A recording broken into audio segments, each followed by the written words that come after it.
Hi everybody, it's me, Willow, and welcome back to my YouTube channel. I'm here with another fun video for all of you guys to enjoy.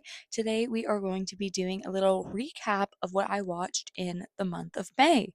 I did have this as a request from one of my subscribers. You know who you are. You're out there always commenting on my videos and always liking them, and I'm very grateful for all the support. So if you guys have a video suggestion, make sure you leave a comment down below. And while you're at it, you hit the subscribe button and the post notification button so you don't miss out on any of my content going forward. You can also give me some love over on my other social media platforms. You can find me at Willow D Steele on all the major platforms, including Letterboxd and Serialized, which we are going to be using today to look at everything I logged on those two accounts. So go follow me at Willow D Steele on Letterboxd and Serialized because I do log every single thing that I watch on all of these. So we're going to break down the month of March. So I have done this before in the past. You can find my letterbox breakdowns. I will have the playlist for you guys in like one of the corners so you guys can check it out. They are pretty old. They're from like 2024, I believe.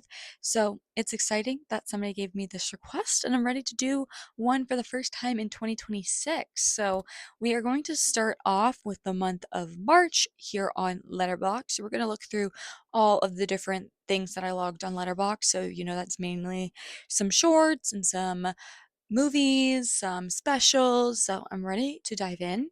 For basically the first 2 weeks of March, I didn't watch anything that wasn't an Academy Award nominated picture, or feature that was in the Academy because I wanted to have every single nominee watch so I could have a true opinion. So on the 1st of March, I actually watched two different shorts. I watched The Friend of Dorothy and Retirement Plan. Both I would highly suggest. You can find them on YouTube for free. And neither won their category, but they were definitely fun watches. On the 2nd of March, I continued with the shorts and I watched Butcher's Stain, Children No More, Were and Argon, and The Three Sisters. So I was able to squeeze all of those in and I finished watching the shorts those days. All of those are pretty good. I think my favorite one is probably Children No More, Were and Argon. Honestly, that is a very hard short to watch, but it is very moving and I did get quite emotional, so I do suggest you guys checking it out. Also, on the 2nd, I finished my day with watching Diane Warren Relentless, which is her documentary talking about kind of her journey as a songwriter and who she is as a person, and also her struggle of being the most awarded or nominated person and never being awarded Oscar. So, and then she's going through it again and again. She went through it again this year. I actually really did enjoy it, and I actually kind of grew to really enjoy Diane. I didn't know how much she has contributed to the music industry, so I definitely would suggest that one. On the 4th of March, I watched Arco, which is a French film that is dubbed in English, is the one that I watched. I kind of wish I watched the French version, but what I had available was only the English dub, but it is fun. The English dub does have some prominent American actors doing the voices, but there are some prominent French actors like Swan, who I wanted to listen to in the original version. Hopefully one day I'll be able to listen to it. But the colors were beautiful. I really loved kind of the outsider story, coming of age. Definitely something I would also suggest. On the 5th of March, I watched Viva Varda, which is a documentary set in Italy about these Italian artists, and there's this retirement home that has been set aside by one of the most famous artists in Italy. I can't remember what his name is. I feel bad. I can't remember, but they've have this kind of retirement home where artists can go and live if they can't support themselves in their old age due to being an artist and not having super sustainable income. So I thought that was very interesting as an artist. I wish I definitely had something like this here in Canada. So super cool, very interesting. It's only about 90 minutes, so it's a pretty easy watch. On the 6th, I watched Mr. Nobi Against Putin, which ended up being the winner in the documentary feature category. This is actually a very strong documentary. I gave it 4 out of 5 stars, and I would recommend watching it. It is very like difficult to watch as it's talking about like propaganda in schools and kind of brainwashing these children to become soldiers to fight for Russia in the Ukraine war. So it is very difficult to watch when I'm a big proponent, of education and wanting people to go out and learn as much as they can. And then seeing the government, first thing they kind of do is attack schools and teachers and the education system to propagate these children into being soldiers. So very interesting, very deserving winner, though it was a very competitive documentary feature category, in my opinion. Here on the 7th, just a day later, I finished watching all the documentaries and watched Cutting Through Rocks, which I also thought was a pretty good documentary. I feel like maybe they could have pushed a little bit more and we could have kind of opened up a little bit more about the lives of these women, but I do think it was very interesting to kind of show us the rocky world that these women in Iran are living and how they just want to have some independence and some freedom. And it's very, very difficult for them to be able to access that. And a lot of them are forced out of school and are married very young, become child brides. And it's very, very heart wrenching to see this and these girls go through this. So I also think that is a very strong documentary as well. Moving on to the 8th, I watched 3 things. I was able to squeeze 3, like, feature lengths. I don't know, here. Ugly Stepsister, I watched a little bit on the 7th. I think I watched, like, maybe the first half of it on the 7th, and then I finished it on the 8th. Loved that film. Definitely one of my favorite films of the nominees. So glad that I finally gave it a watch. I was really scared to watch it just because of all the body horror, and I did have to like close my eyes and like maybe like one scene. I think the like breaking her nose scene, that was really difficult, and the eyelash scene was really difficult to watch as well. But very fun film. I've been hearing so many amazing things about it all through 2025. So I'm glad I was finally able to give it a watch. On Netflix, they put Harry Styles' One Night in Manchester on, so I gave that a watch because I did want to listen to the album, and I am quite a big Harry Styles fan. He was my favorite One Direction member, so I always do kind of follow the One Direction guys. I didn't love the special. I'm not like the biggest fan of the album. It's kind of grown on me over the past couple weeks. I do think it was a little like simple, and I know that's kind of what he wanted. He wanted it to be a little bit of a rehearsal type vibe. It was like their first time and like probably only time going entirely through the album, but I felt like they could have done a little bit more with like the visuals, or I don't know. I just thought it was a little bit simple, and it's Harry Styles. Like I just feel like he has so much excess and access to so many incredible things, and I just look at like female artists and what they're doing, going above and beyond, and I just see the male artists, and I just wish they would push a little bit more. So I was just a little disappointed with it. To finish that night, I watched F1. I gave it a rewatch because I hadn't seen it since it came out in theaters, and I did want to kind of remind myself of the sound and the visual effects in that film, and it ended up winning sound. So it did pretty well in the category. On the 9th of the month, I watched The Voice of Hind Rajab. This was a very difficult film to watch. I was very emotional. This is something I highly suggest people to go check out if they haven't been able to see it.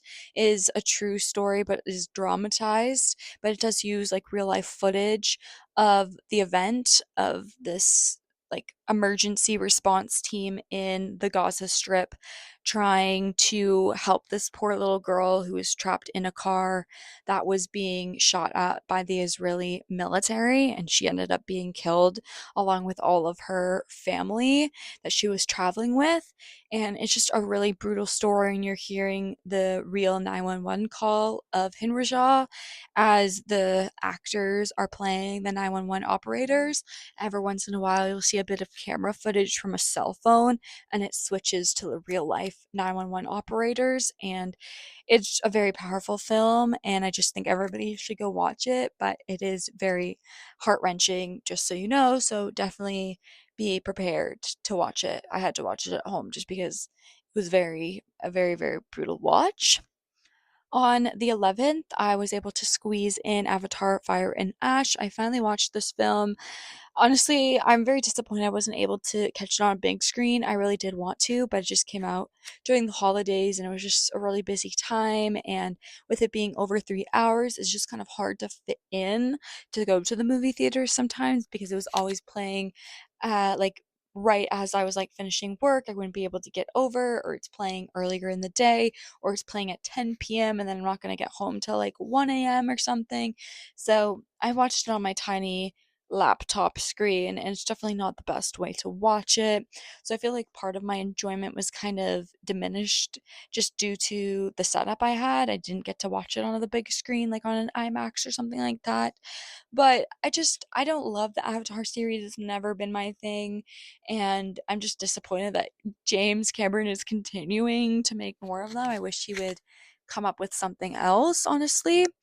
But it's not like a bad film. I give it 3 out of 5 stars. It's just not my thing. I don't love the war. I don't love colonization, and that's literally what Avatar is. So, yeah, not my favorite. I watched Zootopia later that day. Also gave it 3 out of 5 stars. Sorry, Zootopia 2. It went on Disney Plus, and I gave that a watch because it was nominated for animated feature. And then on the 15th, the day of the Oscars, I watched Kyoko, which was also nominated for Best Makeup. And it was great. Really did enjoy it. I gave it 4 out of 5 stars. As an artist, I thought this was really interesting to dive deep into this art form, and I was definitely a big fan of it. On the 16th, the day after the Oscars, I gave the Best Picture of 2026 a watch, one bell after another. I gave it a rewatch after seeing it in theaters in IMAX in September when it came out, and still holds up. I liked it even more on a second watch, honestly. It's a really powerful film, definitely deserves Best Picture, even though I was a little bummed that Sinners didn't take it home because that was my passion pick and that's the one that I really wanted to win, but I was still happy with one bell after another. And then on the 17th, with my film club, we watched Challengers. And I love Challengers, definitely one of my most rewatched films. Love Luca Guadagnino. I love this entire cast. We were watching this for St. Patrick's Day. Happy St. Patrick's Swag Day. So, loved it. And on the 18th, I finished the series of Vladimir. I'll go a little bit more deeper into that when we switch over to the TV because I do have every single episode logged on Serialized. But when I finish the series, I log it on Letterboxd if it's available. Did think this was pretty enjoyable. I think it was a little bit mediocre. I wish it kind of pushed a little bit more, but I did have fun with it. So, yeah, I'm glad that I did give it a watch because I did have it like on my watch list. I do like Rachel and Leo, so had to watch it for them, honestly. On the 19th, I ventured out to the theaters to see Project Hail Mary. Went and saw this on the Thursday. I was invited to see it on, I think it was the 14th or something like that, but I wasn't able to get out of work. So I went and saw it on the 19th, and I had a great time with it. Saw it on the IMAX screen. Definitely worth it if you guys can invest a little bit of money into seeing it. And it wasn't like my favorite movie. Like, I know a lot of people are saying it's like their favorite movie of the year. I wouldn't necessarily say that is. I still think Bone Temple is probably my favorite film of the year still, but I do love what Ryan Gosling does in the film. And I love the puppetry, the practical effects. Sandra Hüller is also great. The sound, the visual effects, really phenomenal film. I'll probably give it a rewatch when it goes on streaming, but I had a great time with it. And then I didn't watch anything for a couple days. I did watch a lot of TV, so we'll go in deep on that in a little bit. But on the 22nd, I went back to Letterboxd and logged The Martian. I had to give it a watch because I love The Martian. It's one of my comfort films. And after seeing Project Hail Mary, had to give The Martian another watch. Such a great flick. Love it. It's been out 10 years now. Such a great film. Then I watched the BTS, The Comeback Alive Errang, is that how you say it? Their little comeback special. I did really enjoy it. I think their level of commitment to their performance, their singing, to their dancing is great. And even one of them was injured, and he still gave so much energy and like professionalism throughout the entire performance. He was dancing and performing, and only really near the end, he decided to sit on the stool despite being advised by his doctor not to do the performance. So I do think it was very impressive that, after being gone for a 3-year hiatus, I believe it was, they are back and they're ready to be here. And they're going straight into their tour right now. So give them some props. On the 23rd, I watched Crazy Rich Asians. Give that a little rewatch. I love that film. Again, also a comfort film. I feel like a lot of people love this film. I saw on Twitter the writer of Crazy Rich Asians, like of the book, I believe, he like saw that somebody like quote tweeted him that they took a picture of somebody on the TTC eating a Jamaican patty and watching Crazy Rich Asian on their phone on their commute. So I thought that was great. Had to give it a rewatch. I love this film. I just need John Chu to make the sequel. Like, he's busy doing Wicked and Wicked for Good, and I want Crazy Rich Asian 2 and Crazy Rich Asian 3. So I really need him to get on it. I need Henry Golden and Constant Wu to come back together with Michelle and get this going. I need Crazy Rich Asian 2. On the 24th, The Hannah Montana Girl and Me came out, and we watched the 20th anniversary special. I did have lots of fun with it. I do think the different things of like looking at the archive of like the different past episodes and looking at the costumes and coming together with like Tish and some of like the other people close to Miley was great. I do think it was a little lacking in a couple areas. I don't love the questions, and I do agree with a lot of the criticisms about the special of how we could have dived a little bit deeper into it. But I'm not going to be mad that we got a 20th special, and I'm glad that Miley was such a, really big proponent in the reason why we got it and just kind of faked it until she made it. So I'm grateful that we did get something. And then I didn't watch anything for a couple days, and then I ventured out to the movies and saw Forbidden Fruit, which is an independent film that just came out.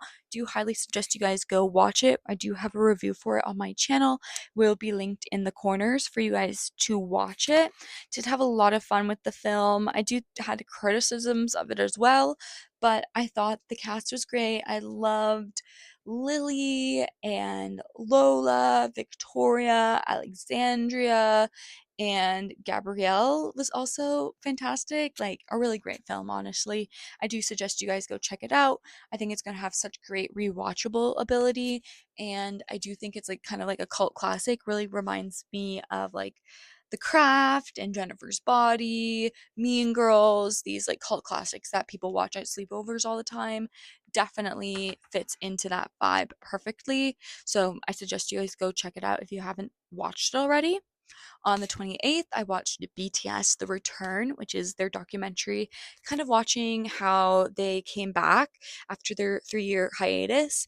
I wasn't the biggest fan of this. I felt like there was a lot of filler, and they really only investigated 3 out of the 14 songs on their album. It's like, who's doing 14 songs, especially after a 3-year comeback? So, like, why didn't we dive into more of the songs rather than just the singles like Body to Body and Swim and Normal? I feel like those are the only songs that we dived into, and we really could have looked at all the others. And I feel like we really only focused like JM. I believe that was like the one prominent BTS member that was in it a lot, kind of expressing his opinions, and he's a big like writer of the lyrics as well. So he was in it quite a bit, like in the booth and showing him that. So I appreciated his dedication, but I kind of wish we got to see a lot of the other BTS members as well. Bit of a criticism.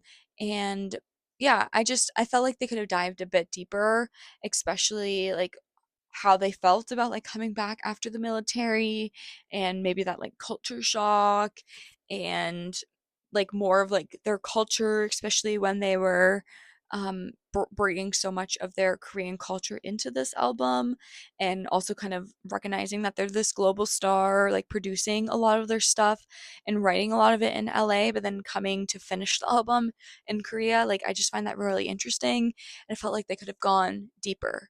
And unfortunately, they don't. So I only gave it 3 out of 5 stars. We're coming to the end of my Letterboxd watch list for the month of March. On the 29th, I watched the new film Mike and Nick and Nick and Alice. I thought this was fine. I didn't love it, but it's a new 2026 film, so I do try and watch most of like the new streaming films that come out. So whenever I can get like a 2026 title in, I do try and watch it. And like, I do love the cast. Like, I do like most of these actors. I just think it's kind of like poorly written. I feel like maybe the screenplay is a couple of years old and they finally were able to get the funding to do it.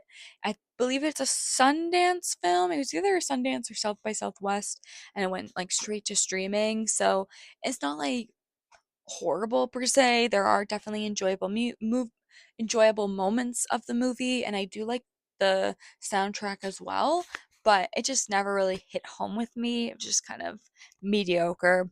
And then the last film I watched for the month of March was First Daughter, which is directed by Forrest Whitaker. Had no idea that he did that film. Stars Katie Holmes, and we also have who is the um oh, Michael Keaton. Michael Keaton is the president, and then we have Margaret Collin as the first lady. Like, crazy cast, honestly. Great film. Such a fun little coming of age film romance. Honestly, wish I didn't know the twist, because if I hadn't known the twist, it would have been so hard hitting. I would have been in shock. But really did enjoy that film.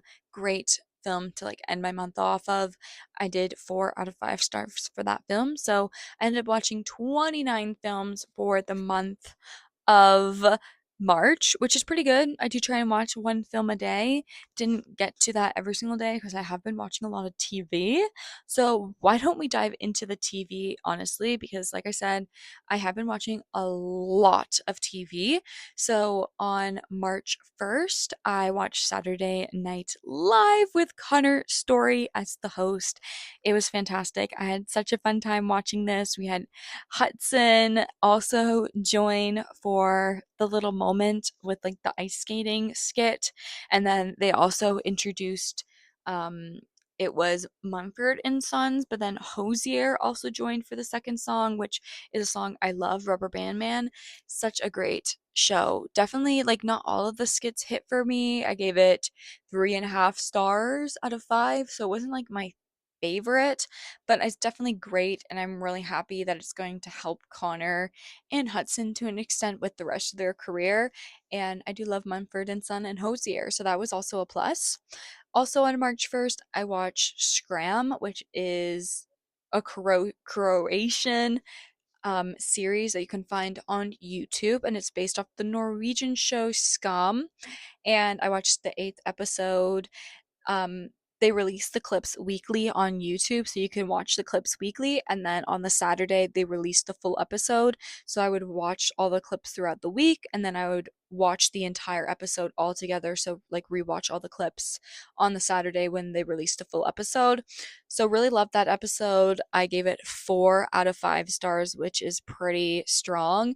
And it was a really hard week because it was like a third week of Hell Week, which is usually starts around episode 5 and kind of goes till like episode 9 for season 3, which is the Izik character in this season. It's his name is Olovro, and it was a really powerful season. If you guys haven't heard of the show Scum, I really highly suggest you guys go look it up. There are several different countries adaptations of it, and I do think the Croatian season 3 is pretty strong.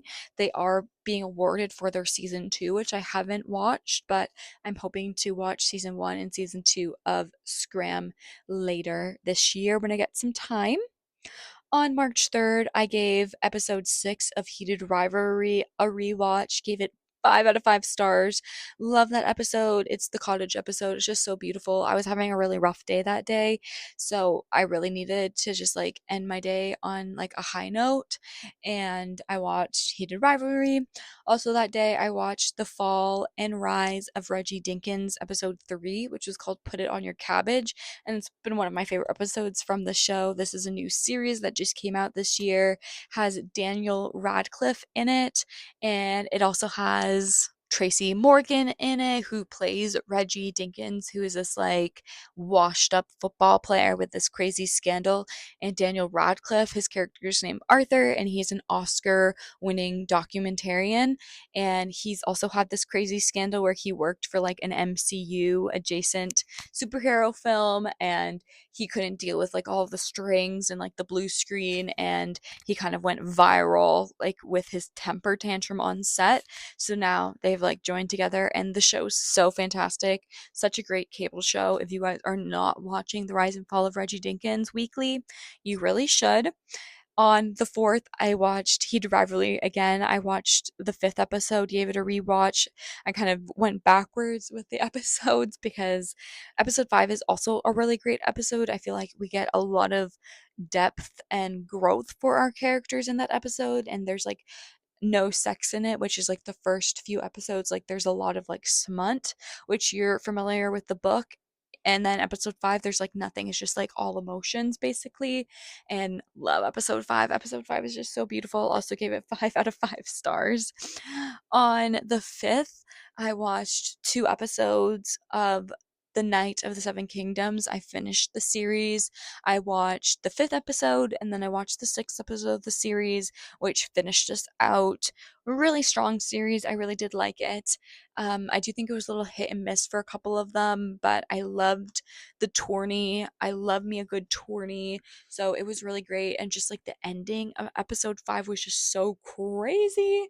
And I feel like episode 6 is really leading us up to a possible new series of just like the story of, Egg, and continuing that book of George R. R. Martin, and I think that's going to happen. I'm pretty sure they've confirmed that they're going to continue The Night of the Seven Kingdoms, but maybe go forward with their story. Like they can continue to do these like little mini series, which is fantastic.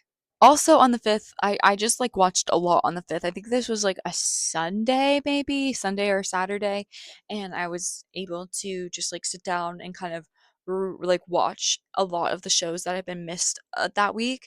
So I watched episode 3 of Neighbors, which is an HBO series. If you guys aren't watching it, you really should. The whole season 1's out, and they've confirmed a season 2.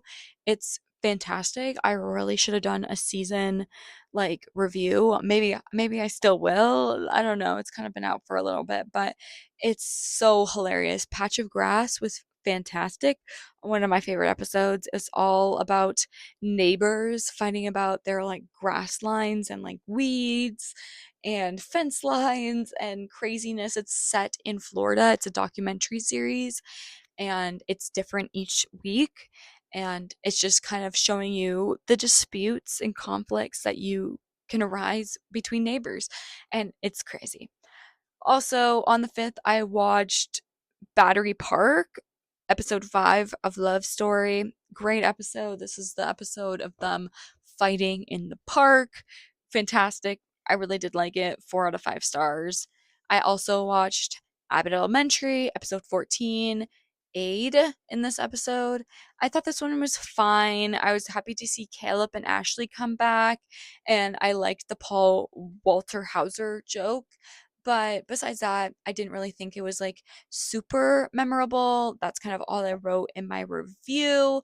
I am quite a big fan of this season of Abbott Elementary. I have been watching it all through. I am trying to like keep up with it weekly. Sometimes I do like miss a week, and then I have to like catch up of all of the episodes at once. But I did have a fun time with it. It's just like sometimes the episodes kind of feel a little filler, if I'm being honest, which is a little disappointing. Like, they have so many episodes and they're only 30 minutes, so I wish sometimes it would be written a little bit funnier, but sometimes they just don't always match with me. I only gave this episode 3.5 stars.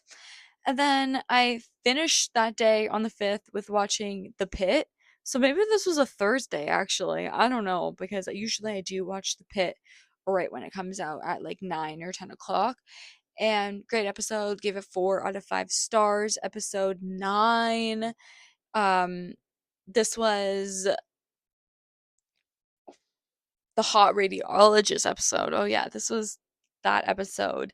And Abbott finding out that he does new yoga, and we were getting the cliffhanger on Becca, and we were freaking out about her, and the deadly water slide was being revealed. Yeah, that was good. I really like The Pit this season. Like, I know a lot of people have been having some issues with The Pit, but I found that it's been pretty solid. I wouldn't say it's like going above and beyond, like maybe season one. Like, a lot of just craziness was going on in season one, but I did have like a pretty decent time with episode 9. And then we didn't watch anything for a couple days, but on the 8th, I watched the full episode of episode 9 of Scrum. Also, fantastic episode. I like this even more than episode 8. I gave it 4.5 stars. Like, pretty great. That was definitely a strong episode of that season. And then on the 8th, I watched Love Story episode 6, The Wedding. This was also a great episode. I had a lot of fun with this one. I thought it was crazy how they were like 2-3 hours late to their wedding. So hilarious. But they're John and Carolyn Bessette. It's Carolyn Bessette. Also on the 8th, I watched the next episode of Neighbors, episode 4, White Privilege Card. Again, just a crazy show. If you guys are watching Neighbors, you guys don't understand. I caught up with The Pit on the 12th and watched episode 10. And then on March 16th, I finished Scrum season 3 and watched episode 10 that finished out this season. So finished that season. Fantastic. Really did enjoy it. It was a really slow burn and a lot of different changes, honestly, from the original series and a lot of the other series. This one is a little bit bittersweet, but I do think we get like a really beautiful ending to tie us out on. And I had a lot of fun. And on the 16th, I also watched The Rise and Fall of Reggie Dinkins, episode 4, Save the Cat. This was also a great episode. March 16th, I also watched Abbott Elementary, episode 15, Safety Day. And also on March 16th, I watched episode 7 of Love Story, Obsession. Had a lot of fun with that. I don't know why it says the 16th because I watched it on the 15th, because the 15th was when I watched the Oscars, but for some reason it's logged on the 16th. I'm gonna have to go change that. But on the 15th, I watched the Oscars. So I don't know why it says the 16th, but on March 17th, I watched episode 5 of The Rise and Fall of the Fall and Rise of the Fall and Rise of Reggie Dinkins. I thought it was the Rise and Fall of Reggie Dinkins, but that was fun. And then the 18th and the 19th, I watched Vladimir. I binge watched Vladimir on those days. I basically watched all of it on the 18th and then finished it out on the 19th. Great show. Really did enjoy it. On the 19th, I watched Abbott Elementary, episode 16, Campaign. And then on the 20th, I watched The Pit, episode 11. And then on the 21st, I watched Love Story, episode 8. And then on the 21st, we dove into a new series. I started watching Jury Duty Presents Company Retreat. So I watched the first 3 episodes that they released from that, and episode 3 was definitely the best episode. Had a fun time with that show. I don't think it's as good as Jury Duty, but I did fairly enjoy Company Retreat, and those 3 episodes were pretty solid. Good, like, intro episodes, kind of letting us know who our new hero was, Anthony, and who our cast was of Rock and Grandma's Hot Sauce. So was fun, like lots of great jokes, honestly. So I did like it. Also, new series, I dove into Saturday Night Live UK, which is Tina Fey hosting, and we had Wet Leg as the host. And I thought that was pretty solid. I don't think all of the skits were the best, but I still have fun. Like, I am definitely like promising for the rest of the series, so I'm going to continue watching it. I finished the series Neighbors on the 24th. I watched episode 5 and episode 6. Episode 6 was just so nuts. Yellow thong bikini. You right to really watch that. If you're going to watch any episode from Neighbors, watch the last episode, which is episode 6, Yellow thong bikini. Wild. 4.5 stars out of 5. So flippin' good. Really give it a watch, honestly. On the 25th, I watched The Fall and Rise of Reggie Dinkins, episode 6, Dr. Watson's Dad. This was a great episode. I really loved it. And honestly, just keeps getting better and better each week. I just think it's so witty. The jokes just roll off the tongue. And it's just such a highlight of my week, honestly. Like, I love watching Abbott Elementary, and The Pit, but I do think that The Rise and Fall of Reggie Dinkins is slowly becoming my new favorite show to watch each week. So I'm just so happy it comes out each week, and it's a cable show and it's been given its pilot. So I'm really happy it got picked up, and hopefully it ends up getting like 15, 20 episodes a season would be so fantastic. Another new series, Daredevil Born Again season 2 started out. So happy, love this show. Watched episode 1, definitely very promising, kind of leading us out of season 1. I've heard great things about the show picking up after episode 3, I believe, 3 or 4. So I'm just slowly trying to get to that, and I'm really excited about the second half of the series because I've just heard really great things about it. On the 25th and the 26th, I watched Heartbreak High. I watched episode 1, 2, 3, 4, 5, and 6 all on those days. I like really binge watched it. I thought this season was kind of mediocre. This is the series finale of the show. I have watched the previous seasons as they had aired like years past. So I do enjoy the show. I do enjoy the characters, but I do think some of the characters' writing just was like really poor, and I was just like annoyed by a lot of the characters, and I felt like some of them didn't have like the best closure in my opinion, but I did enjoy it. Like, I thought it was maybe like a 3.5 star, maybe 4, like 3.8. So it wasn't like my favorite, but I'm happy that I concluded the series. And yeah, like I feel like some of our characters got some good notes, and some of them I just felt like they weren't written the best. On the 26th, I also watched episode 17 of season 5 of Elementary, No Homework. This episode was crazy. Like, I feel like Ava has been given so much development in season 5 over the past like 17 episodes. And I feel like in this episode, she also gets a lot of development. She kind of moves back a little bit with her, this like battle she has with Crystal, the other principal at the other school that she like grew up with. And she I really did not like how she was talking to a lot of the teachers, specifically Barbara, but I'm glad that she was able to kind of realize the wrongs that she did and realize that the school did need homework to some sort of extent, and maybe she should not always try and compete with Crystal because she is doing really good at her job. So I like the development that Ava continues to get. And we finished Heartbreak High on the 27th. We watched episode 7 and 8. And we also watched The Pit, episode 12, 6 p.m. Great episode. And then we finished Love Story with episode 9, Search and Recovery, also on that day. Crazy episode. I really liked the episode, but it's also like very brutal. So I do give props to people who don't love that series and have criticized it. So I definitely do understand.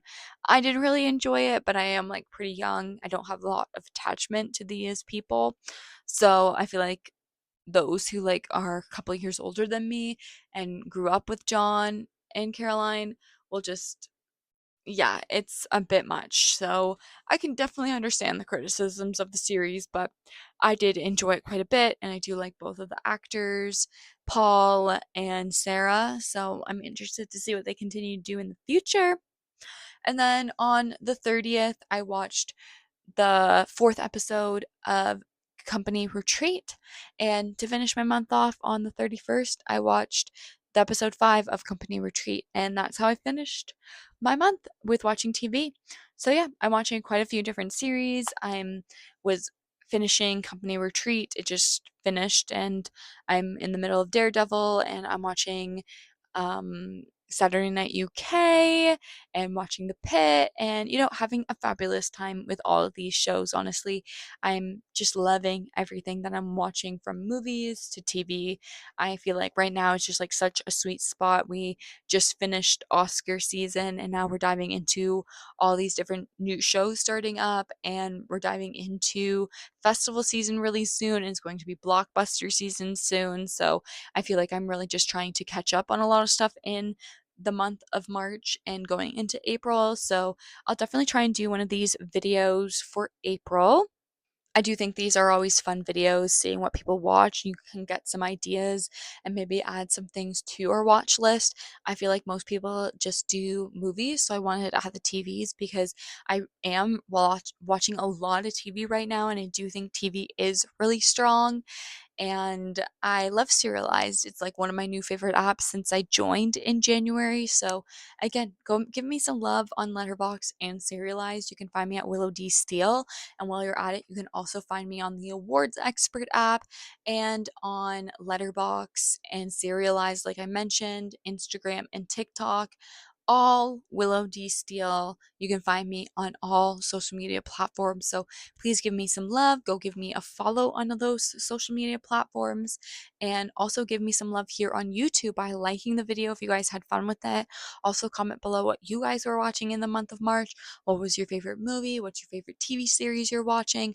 I'd love to hear all of your guys' suggestion. Maybe you guys can give me some suggestions that I'm not currently watching, and maybe I'll get into it. I definitely have a lot of different series that I do have to get to. I still want to watch Bait, which came out on Prime just a couple weeks ago. Haven't had a chance to sit down and watch it. I started watching 56 Days on Prime, and I never finished the first episode. I would like to finish it because somebody did want me to review it, but it's been quite a few weeks since that show came out, so I don't know if I'll end up reviewing it. But I do like Evan and Dove, who are the leads in that show, so maybe I'll finally get to it.